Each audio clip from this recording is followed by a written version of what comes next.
Notre prochain invité, c'est M. Vincent Bérubé, qui est maire de la Pocatière. Ben, ça fait quelque temps qu'on le reçoit, quelques fois qu'on le reçoit à grand plaisir, parce que il a un gros dossier sur les bras, lui et le conseil municipal de Sainte-Anne-de-la-Pocatière et de Sainte-Exime de Dixworth pour la fusion de ces trois municipalités.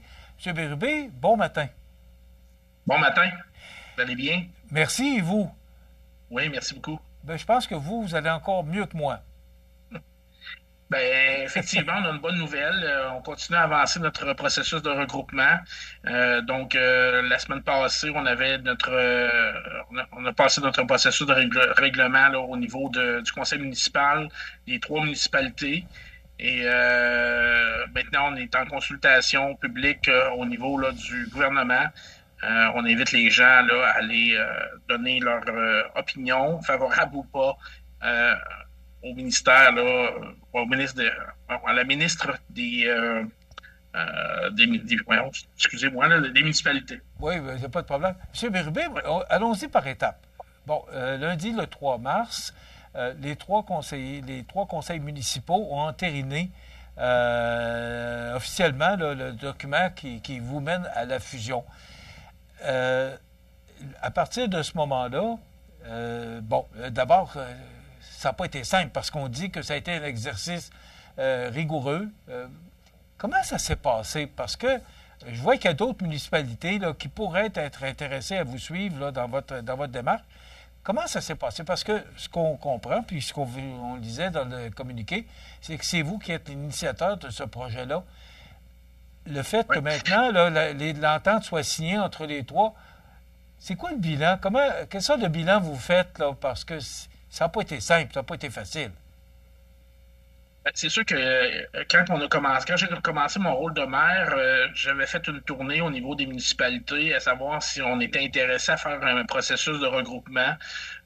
Au départ, c'était autant un regroupement de services que de regroupement de fusion, qu'on pourrait dire, là, le mot qui fait mal. Mais en même temps, c'est ça, on a commencé à se parler. On a réalisé qu'une étude pourrait être faite au niveau là, du regroupement style des municipalités, des villes. Et par la suite, là, on a entamé le processus et on s'est rencontrés plusieurs fois, à sortir des chiffres, voir quel impact ça pouvait donner, positif ou négatif. Des municipalités qui se sont retirées, des municipalités qui se sont greffées, des municipalités qui se sont retirées.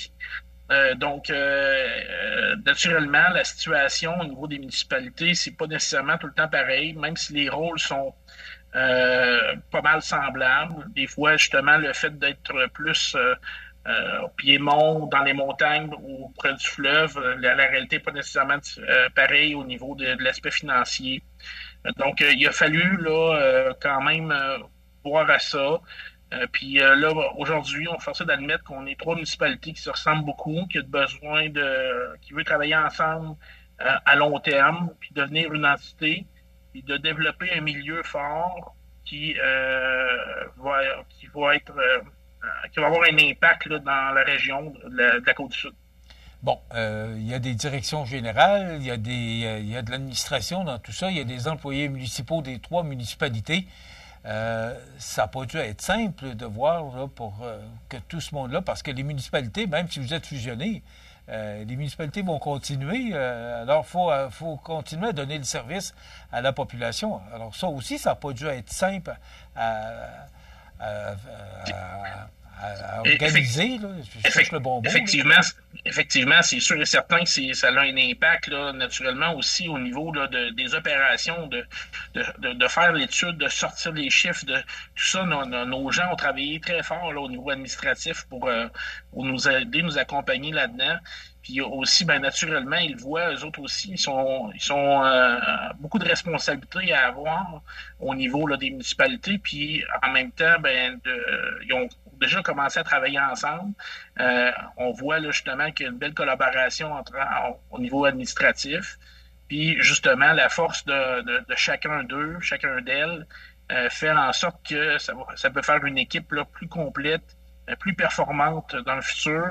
Je pense que justement, là, on voit que favorable là-dedans, là, des aspects positifs au niveau du processus. M. Bérubé, là, vous avez signé l'entente pour aller de l'avant. Les gens peuvent écrire au ministère des Affaires municipales jusqu'au 3 avril. La question que je me pose, vous les avez consultés, les gens, la population, vous les avez consultés? Comment ça qu'encore une fois, il faut aller jusqu'au 3 avril? Il me semble que ça finit plus, là. Ben, c'est un peu justement le processus, mais ça implique aussi justement tout le sérieux qu'il y a dans ça. Là, on parle pour un futur, là. Donc, il y a quand même une implication importante là-dedans. Puis on veut s'assurer que les gens, puis de toute façon, ça fait partie du processus réglementaire de faire ça comme ça. Donc là, ils ont 30 jours pour envoyer justement les points forts, les points faibles du processus de regroupement à la ministre des Affaires municipales. Je peux me reprendre pour tantôt. Mais exact, c'est ça. Oui, c'est des étapes qui sont longues. C'est un processus qui est long. Mais en même temps, c'est quelque chose qui se fait avec sérieux. Puis moi, je suis favorable à ça, où tous les gens peuvent s'exprimer. Puis s'il y a encore des inquiétudes qu'on n'a pas été capable de rassurer les gens, ben ça va nous donner les outils pour le faire. Parce que nous, là, on est là-dedans à tous les jours. On voit un peu qu'est-ce qui se passe, toutes les redditions de comptes, toutes les choses qui doivent être faites. Puis en même temps, ben, je pense qu'on comprend bien là, les élus là, des trois municipalités, à quel impact que ça peut avoir de positif pour le futur. Puis en même temps, de faire partie d'un processus décisionnel qui va faire tout un virage là, pour l'histoire de ces trois milieux-là. Bon, là, les gens peuvent écrire au ministère de l'Habitation jusqu'au 3 avril. Après ça, le ministère a 30 jours pour vous rendre une décision. Admettons qu'elle est favorable, ça veut dire qu'on pourrait connaître la décision aux alentours du mois de mai et qu'au cours de l'été, la fusion pourrait être officielle. Et là, on parle de mois d'août. Mais les prochaines élections sont au mois de novembre.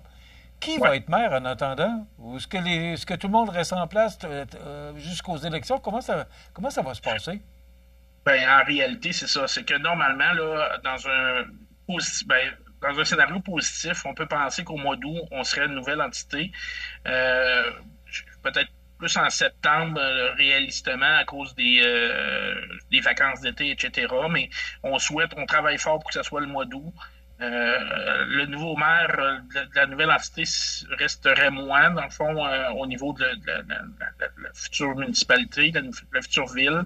Et les deux autres maires deviendraient maires suppléants pour un mois chacun, puis qui va nous amener jusqu'aux élections de novembre. Donc, c'est pour ça on travaille fort pour que ça se fasse en novembre, pour que le nouveau conseil, en réalité, là, jusqu'au mois de novembre, le conseil municipal de la nouvelle ville se trouve être les 18 conseillers et les 3 maires. Et par la suite, là, au mois de novembre, on tomberait avec 6 conseillers et un maire pour la nouvelle ville, un conseiller pour la municipalité de Saint-Onésime, 2 conseillers pour Sainte-Anne et 3 pour l'Apocatière. OK. Afin de représenter chacun des anciennes municipalités. Oui, c'est ça. Les secteurs seraient selon les anciennes municipalités. Et justement, on a réfléchi pour que Saint-Onésime et Sainte-Anne aient le balancier quand même. Là. Donc, il y a 3 conseillers au niveau des 2 municipalités qui fait en sorte qu'ils ont une belle représentativité pour leur milieu. Est-ce que ça a été difficile de faire avaler la pilule aux 2 autres maires qui vont tomber maires suppléants? Non, je pense qu'on a... Non, pas du tout. Là. On a tellement de belle collaboration, les 3 ensemble. Là. On parle régulièrement. Comme je disais tantôt, là, on s'est rencontrés souvent. On est arrivé avec des problématiques qu'on a regardées ensemble. On a amené les solutions ensemble aussi. Je crois là, que c'est bien. On va travailler encore ensemble dans le futur aussi, en souhaitant naturellement là, que tout le monde se représente et tout ça, mais on va travailler ensemble dans la collaboration pour le futur aussi. Donc non, ça s'est super bien déroulé. Puis moi, c'est sûr que j'avais un petit comme c'est moi qui l'avais lancé au départ, le processus, que j'avais fait la tournée, tout ça, ben j'avais le souhait là, de continuer. Donc, c'est un peu pour ça là, que ça a été nommé comme ça, mais en réalité, là, on était tous à l'aise là, que ce soit un ou l'autre, ou peu importe. Moi, j'aurais été à l'aise avec ça. On le fait pas pour soi-même, on le fait pour la population, puis pour notre milieu. Donc, c'est important ça, d'avoir ces convictions. M. Bérubé, je recevais M. Généreux récemment sur nos ondes, qui a été maire de la Pocatière, qui me disait qu'il avait tenté de procéder à la fusion parce que ce que je comprends, c'est que c'est rendu nécessaire. Qu'est-ce qui fait, parce que ça fait quand même quelques années que M. Généreux était maire à la Pocatière, qu'est-ce qui a changé de l'ère Généreux à l'ère Bérubé? Ben, la première des choses, la vie en général a changé. Je veux dire, les améliorations ou même les responsabilités qu'on a sur les épaules a changé beaucoup depuis début des années 2000. On a beaucoup plus de reddition de comptes à faire, beaucoup plus de responsabilités. Donc, naturellement, les municipalités sont, à un moment donné, deviennent un peu dépendantes de tout ça. On sait qu'une petite municipalité, là, elle a les mêmes redditions de comptes, les mêmes choses à faire qu'une ville, puis bien souvent avec beaucoup moins de ressources humaines pour les faire. Donc, devient assez débordé tout ça. La pénurie de main-d'œuvre a fait aussi un impact important dans les dernières années où on a de la misère à recruter. Il y a des municipalités là, de plus petites envergures qui ont changé peut-être 3, 4 fois de direction générale dans les dernières années. À chaque fois qu'on change de direction générale, on recommence aussi au niveau là, de l'apprentissage et de la compréhension des dossiers et tout ça. Donc, ça fait en sorte que les dossiers avancent plus ou moins bien ou pas assez rapidement là, pour ce qu'on a besoin. Donc, ces aspects-là, là, ça a changé un petit peu depuis les années début 2000. On doit en tenir compte, puis il faut penser au futur naturellement. Nos villes, nos municipalités se dévitalisent, la population est vieillissante et on doit travailler fort pour garder nos jeunes, puis attirer d'autres jeunes qui vont travailler pour les municipalités et pour le milieu. Donc, c'est un peu tout ça qui a changé. Peut-être l'approche, je ne sais pas, mais bref, on travaille main dans la main. La collaboration doit être nécessaire de plus en plus pour le futur. Puis je pense que c'est tout ça c'est un peu le topo de tout ça qui fait en sorte qu'on est rendu à faire une nouvelle ville. C'est une belle victoire pour vous? Ben, une victoire. Parce que c'est vous l'avez dit, c'est vous qui avez lancé l'idée aux autres membres des autres municipalités. Je ne sais pas si c'est une victoire, je sais pas si on peut dire ça comme ça, mais certainement une fierté de pouvoir accomplir quelque chose comme ça pour mon milieu. Comme je disais tantôt, la Pocatière, pour moi, je suis né ici. La Pocatière a toujours été très important. J'ai connu la Pocatière beaucoup plus vitalisée que ça.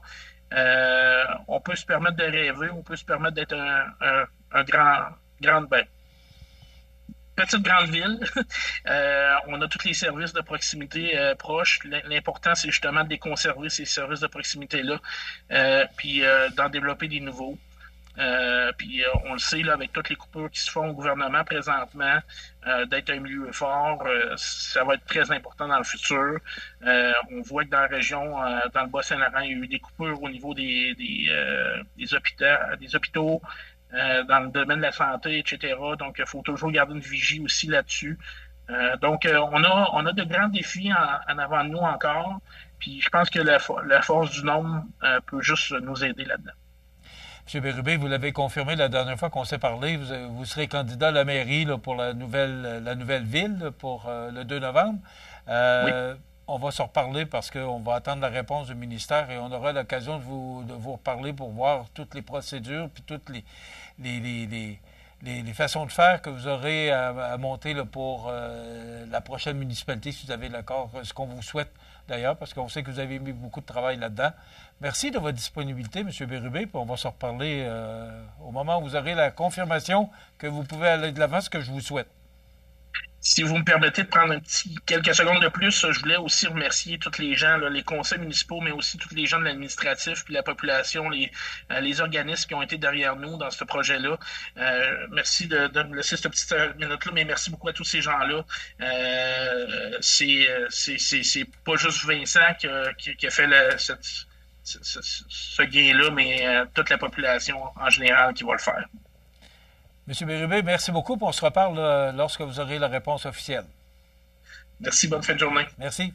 Monsieur Vincent Bérubé, qui est maire de la Pocatière dans le projet de fusion avec avec la Pocatière, Sainte-Anne-de-la-Pocatière et Saint-Onésime-Dixworth. Donc, vous avez des gens jusqu'au 3 avril pour faire leurs commentaires s'il y en a au ministère. Sinon, ben là, le ministère aura 30 jours pour rendre sa réponse aux gens concernés. Voilà, on s'arrête.